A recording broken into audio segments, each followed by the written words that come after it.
Assalamualaikum warahmatullahi wabarakatuh. Welcome back in my channel with Ali MS. Assalamualaikum warahmatullahi wabarakatuh. Selamat pagi.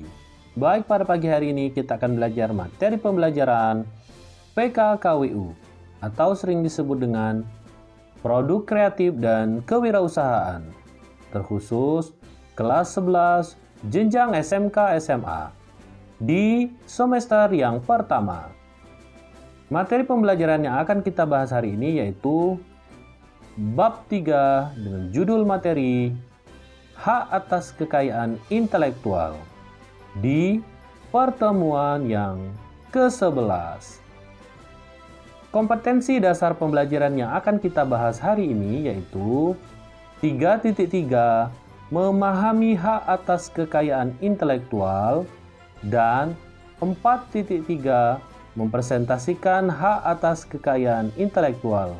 Bersama saya, Aryansa, Guru PKKWU. Baik, sebelum itu di sini saya akan menyampaikan terlebih dahulu tujuan pembelajaran. Setelah mempelajari materi ini, diharapkan siswa dapat yang pertama, memahami prosedur mengajukan permohonan haki dengan benar. Baik, langsung saja ke pokok pembahasan pada pagi hari ini yaitu A. Prosedur mengajukan permohonan haki. Syarat mengajukan permohonan hak paten haki karya intelektual benar-benar terbarukan. Artinya, belum ada yang pernah mengajukan sebelumnya. Untuk mengetahui apakah karya kita merupakan terbaruan atau tidak, kita dapat melakukan pengecekan dokumen paten di database DJHKI dan kantor paten di luar negeri. Jika karya kita belum bersifat terbarukan, proses selanjutnya adalah membuat proposal pengajuan paten. Setelah melakukan penelusuran dan dapat diyakini bahwa invensi yang akan dipatenkan masih mengandung kebaruan, langkah selanjutnya adalah membuat spesifikasi paten yang terdiri sekurang-kurangnya atas 1. Judul invensi. Judul invensi, latar belakang invensi yang menerapkan teknologi yang ada sebelumnya, serta masalah yang terdapat pada teknologi tersebut yang dicoba ditanggulangi oleh invensi. 2. Uraian singkat invensi yang menerangkan secara ringkas mengenai fitur-fitur yang terkandung dalam dan menyusun invensi. Ketiga, uraian lengkap invensi yang menerangkan mengenai bagaimana cara melaksanakan invensi. Kemudian yang keempat, gambar teknik. Jika diperlukan untuk menerangkan invensi secara lebih jelas. Kelima, uraian singkat gambar. Untuk menerangkan mengenai gambar teknik yang disertakan. 6. Abstrak. Ringkasan mengenai invensi dalam 1 atau 2 paragraf.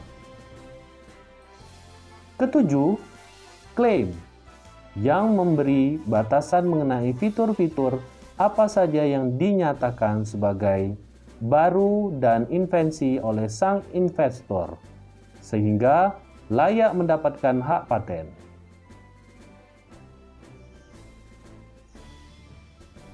Persyaratan lain berupa persyaratan formalitas dapat dilengkapi selama 3 bulan sejak tanggal penerimaan dan dapat 2 kali diperpanjang, masing-masing untuk 2 dan 1 bulan.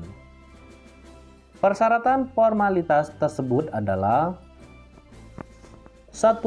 Surat pernyataan hak yang merupakan pernyataan permohonan paten bahwa ia memang memiliki hak untuk mengajukan permohonan paten tersebut.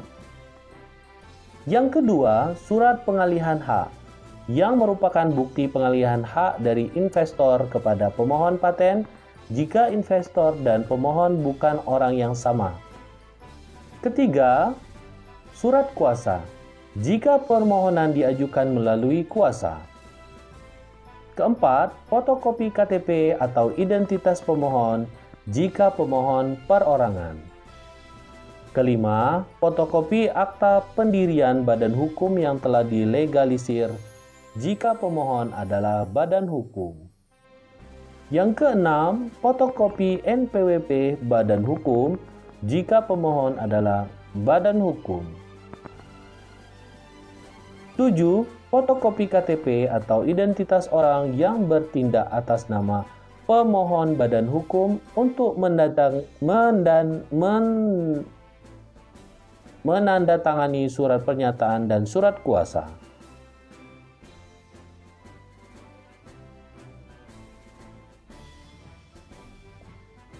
Apabila syarat di atas sudah lengkap, investor tinggal menunggu hasil dari DJHKI. Pengumuman akan dipublikasikan secara umum setelah 18 bulan dari hasil pengajuan. Ini adalah prosedur fasilitas pendaftaran hak cipta dan hak merek. Bisa dilihat dari gambar yang disajikan,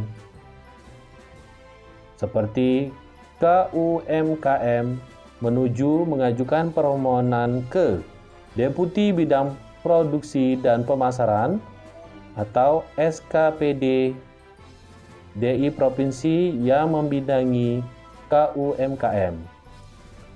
Atau yang ketiga itu SKPD Kabupaten Kota yang membidangi KUMKM, kemudian menuju pemerintahan formalitas dan substansif oleh Deputi Bidang Produksi dan Pemasaran. Kemudian untuk fasilitas biaya pendaftaran dari Kemenpo dan UKM jadi UMKM gratis. Sama halnya menuju ke pemerintahan formalitas dan substantif. Di bawahnya lagi, permohonan diajukan ke Dirjen HKI untuk mendaftarkan cipta dan merek. Selanjutnya, proses di Dirjen HKI Kemenkum dan HAM. Dan berikutnya, diumumkan dalam daftar merek ciptaan dan merek. Bagi yang tidak memenuhi persyaratan, biasanya bisa diperbaiki melalui permohonan, kemudian dilanjutkan. Jika tidak diperbaiki, dianggap ditarik kembali.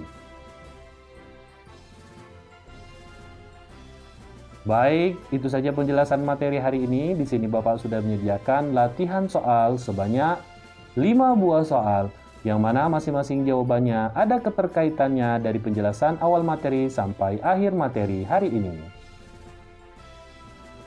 Selamat mengerjakan. Terima kasih, sampai ketemu di materi berikutnya bersama saya, Ariansa, Guru PKKWU.